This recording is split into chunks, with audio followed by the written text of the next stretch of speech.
15,000 sailors, a huge squadron, powerful, led by an aircraft carrier, strikes on boats, reconnaissance flights deep into the territory. Efforts to split the elites are already in progress. What's next?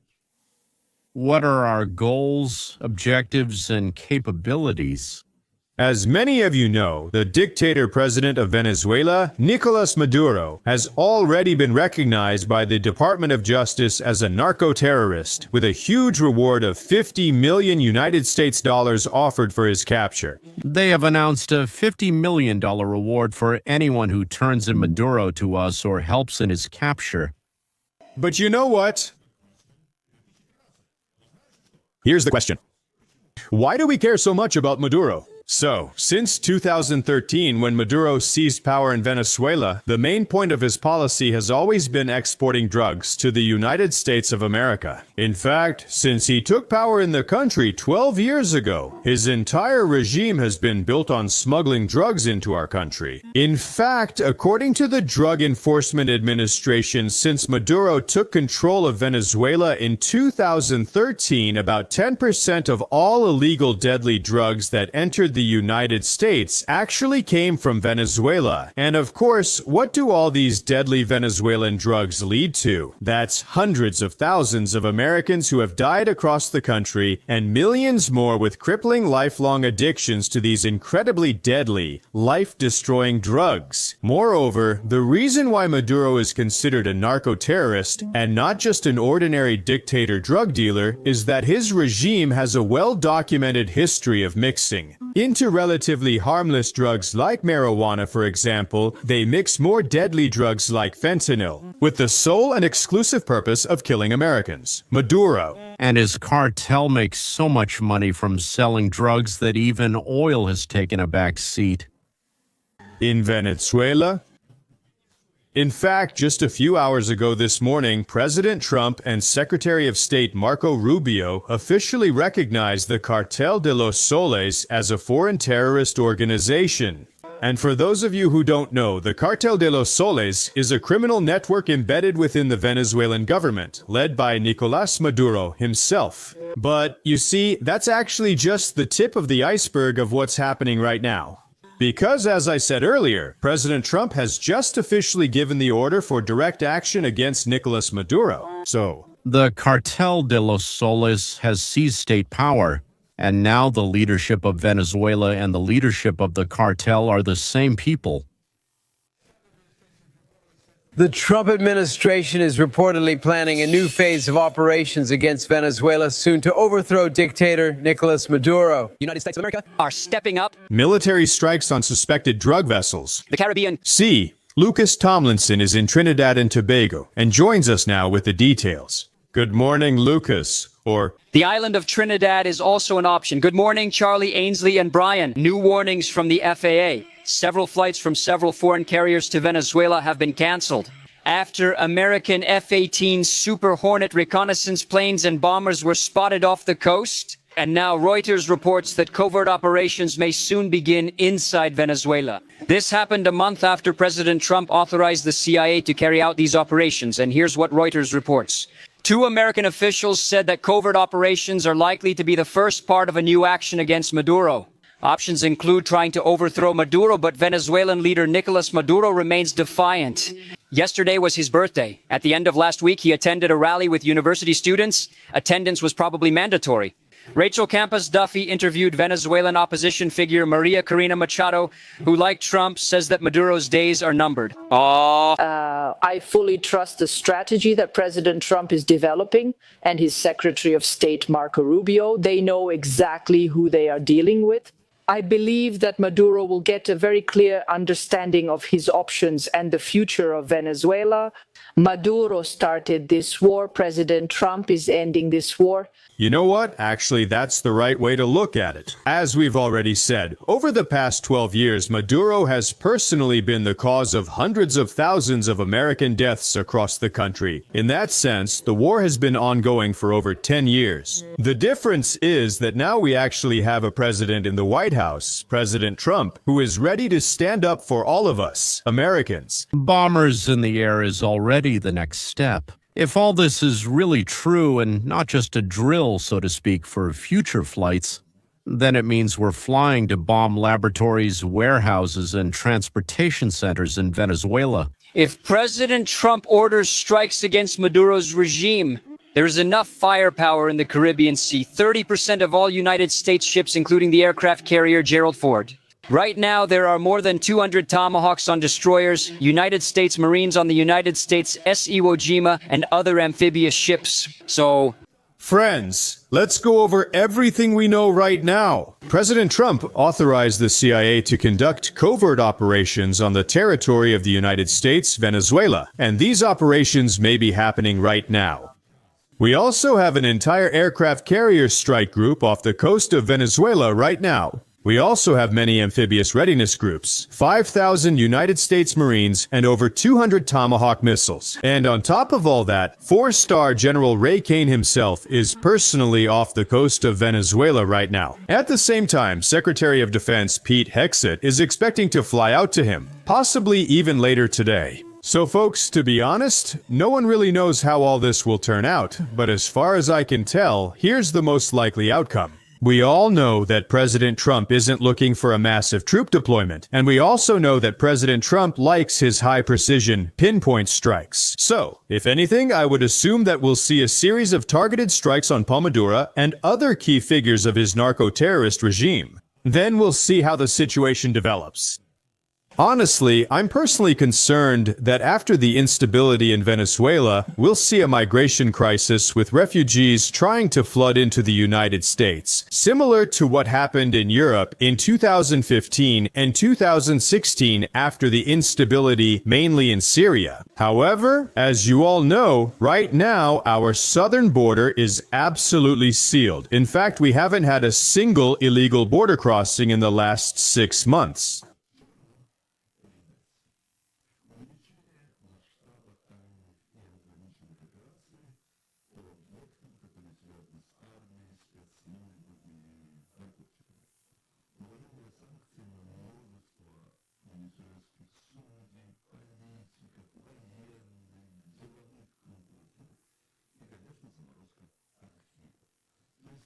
Maximum pressure on the regime, on the banks and other financial institutions of the regime, intelligence operations to create division among the military leadership. Venezuela. This refers to efforts to create a coalition of pressure from neighboring countries such as Colombia and Brazil, with security guarantees for those who defects and betrays Maduro, joining the United States. So a series of large-scale air and missile strikes on targets in Venezuela is expected, combined with special forces and intelligence operations, but without the deployment of infantry on the battlefield. At the same time, Maduro will constantly be offered guarantees of his life and some assets for a comfortable existence somewhere outside Venezuela. I think soon a temporary president or a leader in exile will appear in Washington, whom the United States and part of the region will recognize as the legitimate leader of the country. I also assume that Trump will want a deal without intervention, without invasion, without landing Marines on the shores of Venezuela. The goal of increasing the strikes is to achieve either Maduro's voluntary departure or a coup in exchange for security guarantees. For Trump, a war in Venezuela is not attractive because of the strong opposition from Make America Great Again. This is our Make America Great Again movement against any wars abroad. Therefore, of course, there will be pressure on Maduro, his removal in some way, a transfer of power in the country, either, so to speak, his physical elimination or taking him out of the country. If this scenario doesn't work for some reason, the United States will use strikes against the country, not occupation. Well, there will be 1 to 3 days of intense strikes against air defense, air force, warehouses, facilities, cartels, a cyber attack, and attacks against energy and infrastructure. Then a landing maybe with a limited contingent for some, to capture and hold the post office, telegraph, and telephone, and a spectacular show of force for, so to speak, the internal audience, with the destruction of the terrorist cartel without a long occupation war. The main thing will be to avoid a protracted war with partisans in the forests and mountains. Neither Make America Great Again nor the Democrats will forgive Trump for this. So we are on the verge of either a quick, beautiful success or on the verge of a long, protracted, and ugly war.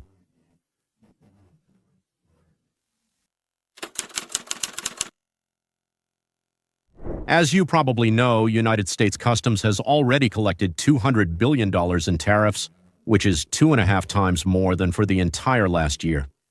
Naturally, there were dissatisfied importers and politicians from other parties. Just Trump haters, as it's now common to do with the president, filed a lawsuit. And now the United States Supreme Court is dealing with the question of legality. Can the president, without the involvement of Congress, remove any barriers he wants? Well,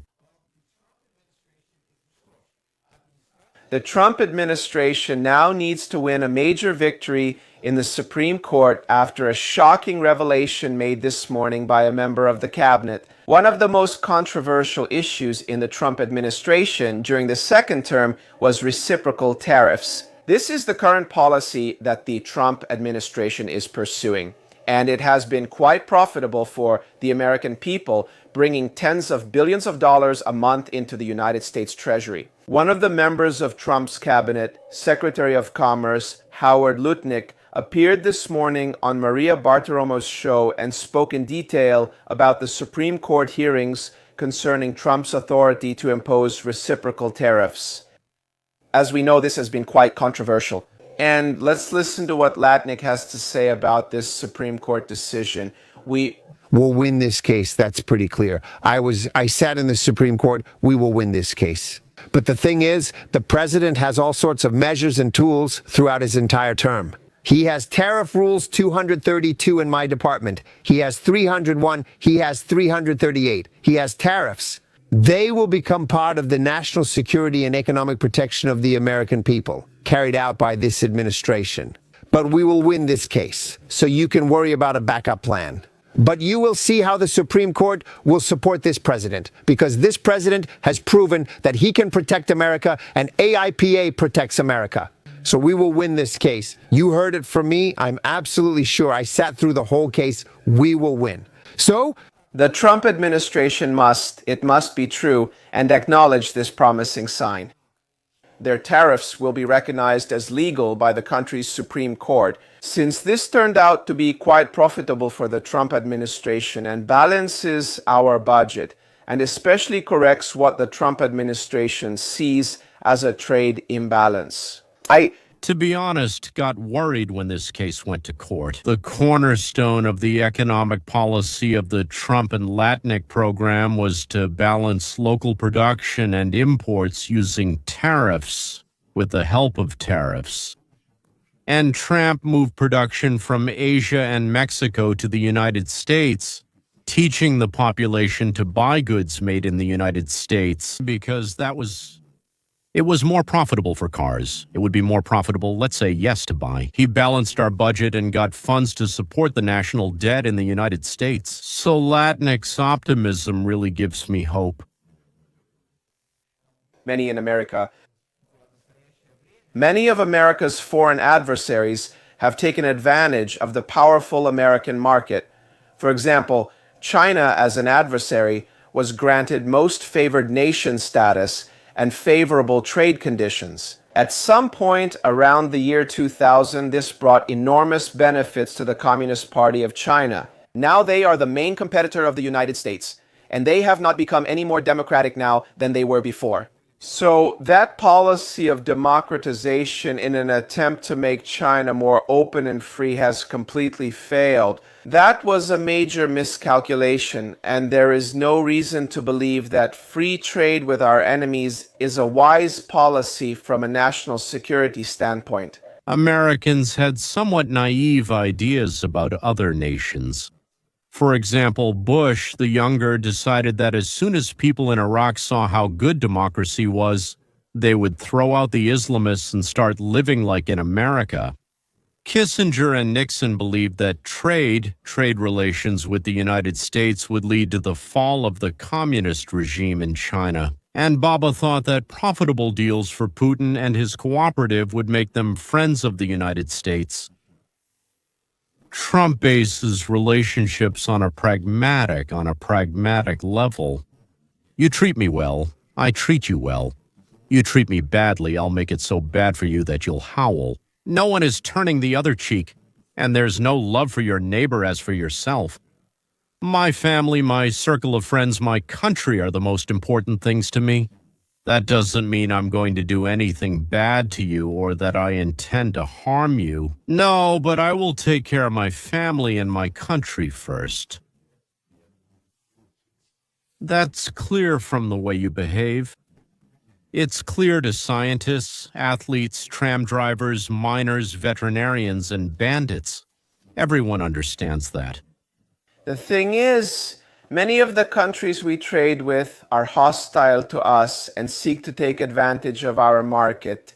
They direct it toward goals such as building up their military power, spying against the United States, fueling drug trafficking and other asymmetric warfare, as well as causing harm to American citizens. Essentially, every year they kill tens of thousands of people with their hostile policies. So the Trump administration is rightfully celebrating this sign that these tariffs will be upheld in court.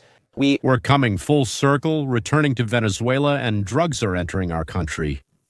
Young fools are dying by the thousands. Maduro and his people are making billions. Every American death is another stack of dollars for the De La Salle cartel.